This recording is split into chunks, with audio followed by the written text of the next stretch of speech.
and welcome to FidelityNext, our webcast that takes students to the next level. I'm Nicole Coriali, and I'll be your host for today's episode. When we think of opportunities in the financial services industry, finance is the most obvious department we think of as a starting point in someone's career journey. Today, we're going to hear from two Fidelity employees who work in the corporate finance space. We'll be looking at all the different ways to build a career in the industry and what that looks like at Fidelity Canada. Joining me to tell us about all of it is Alanna Danko, Director of Finance, Business Support, and Emily Winick, Senior Financial Analyst. Welcome to the show. Thank you. Thanks. A pleasure to have lovely ladies here. I love seeing women in finance. I guess I'd just like to start with your position here. So you're the Director of Finance, Business Support. Alanna, what does that mean? So what that means is, if you think about inside of a company like a bunch of mini businesses, so you'd have HR, you'd have IT, you'd have your sales team. Each team, if you think about it as its own business, we would kind of be the mini CFO for that business. So we help support the business directly, helping them be more strategic, improving their bottom line, improving their budgeting, forecasting, and lots of intricacies that go along with having a large business. So I have 5 different business units under my purview and a team that supports that area. Sounds very busy. It is. And Emily, as a senior financial analyst, what exactly does that entail? Yeah, so similar to Alanna, I also work under the business unit support umbrella, but unlike Alanna, I am supporting the advisor sales business. So my team is dedicated to supporting anything advisor sales really related. So a lot of that goes into supporting a lot of the committees that our advisor sales team has. We like to think of ourselves as the go-to for all of the data reporting that our business partners need. Everything is measured, all of their interactions. So a lot of the work we do is related to that. So finance, when I think of it, it's such a broad term. And I think when you're a kid or when you're younger and you're trying to think, well, what do I want to do as a career? And, some people say, I want to be a lawyer, I want to be a doctor, I want to work in finance. And it's like, okay, but there's so many aspects to finance. Did you ever think that, first of all, finance is what you wanted to do? And then how did you find your niche within finance? Yeah, I can start. So I definitely did not envision myself working in finance when I was young. I think I wanted to be an artist. Wow. So it's a little different than that, but I would say there's still a lot of creative ways to, execute the role. So I would say that that's really why I like what I do. When you think of finance at Fidelity, and as it would relate to me and Alanna, we are corporate finance. So our role is internally supporting a lot of our business partners like we spoke about, rather than, focusing around the markets Right. and more like investment analysis. Makes sense. Yeah. And I know you are relatively new to Fidelity, and you've had a colorful background, I think, before you came here. What did you study in school? Did you ever think that you would, get into finance? I did. I actually went to school for a business degree, and throughout that journey, I took a management accounting class, and that to me, I was like, oh, this is it. Because it's management accounting, and what we do is unique, and it's kind of like solving a puzzle with numbers, which to me is like the absolute dream. I knew probably about second, third year university, I was like, oh, this is what I want to do, management accounting, working within the business, that type of thing. Because you're right, finance is so broad. There's so many avenues you can go down, and I have had a fairly long career before joining Fidelity, and I have had a chance to go down different avenues, and I've been lucky enough to kind of find that business unit support type thing is what I like. What would you say is the best part of your role? I have to say the people before. Foremost, the people at Fidelity have been so wonderful, are so smart, are so committed to success. So I think that is definitely the best part by far. But what I really love to do is solve business problems and kind of solve business strategy with numbers and facts, and kind of having that as to anchor your decision point. When you put it like that, it really does sound exciting. Yeah, don't you I want to must join say. us? I'll get back to you on that at the end of the interview.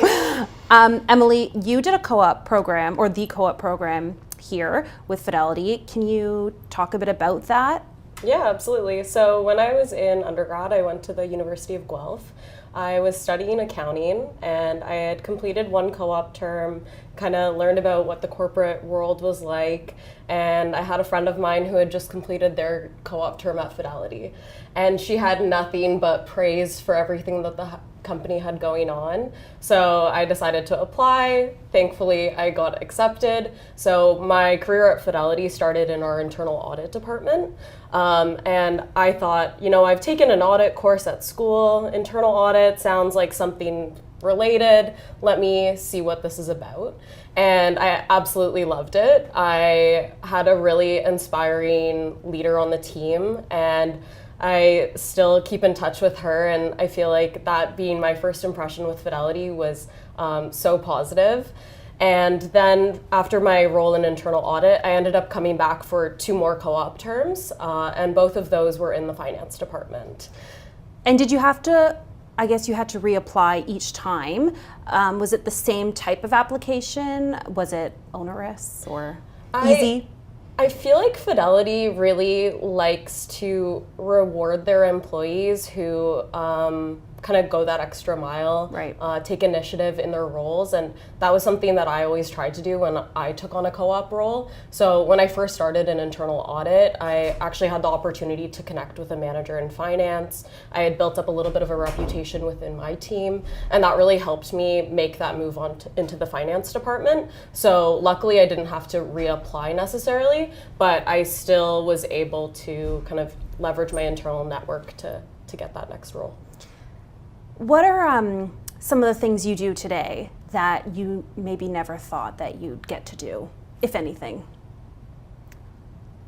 Ooh, I think given my past, everything I do today, I have touched in some way, shape, or Right. form before. But I think if I think back to when I was younger or in school, thinking about the things I'd be able to do, sitting around a table with our leadership team and helping them make decisions and kind of showcasing the great work that me and my team do, and help them make business decisions that you see actually get put into play. That is something, if you asked me in university, would you ever be able to do that? I don't know if I would have been able to say Right. yes. Growth. You have come a long way. And speaking of teams, the teams that you work with, can you give us an overview of the different teams within the finance, department? Sure. So under the finance umbrella, we have our team, which is the business unit support team. We also have a team called decision support. So that team really helps kind of do a lot of our board materials and things for really, really senior audiences. So they look at the business from like 10,000 feet. We also have kind of the traditional accounting roles. So, your corporate accounting, treasury, FP&A, which is financial planning and analysis. So we have a really large finance department that kind of does a lot of unique niche things, but all obviously supports the business. And how do you find the dynamic working situation here at Fidelity, which we have? Now I know it varies by department, but we get to work from home sometimes and then come in the office. What is that like for you, and how has that helped your professional life, but also your personal life, being able to choose which days you'd like to come in? Yeah, so for me, I love being in the office.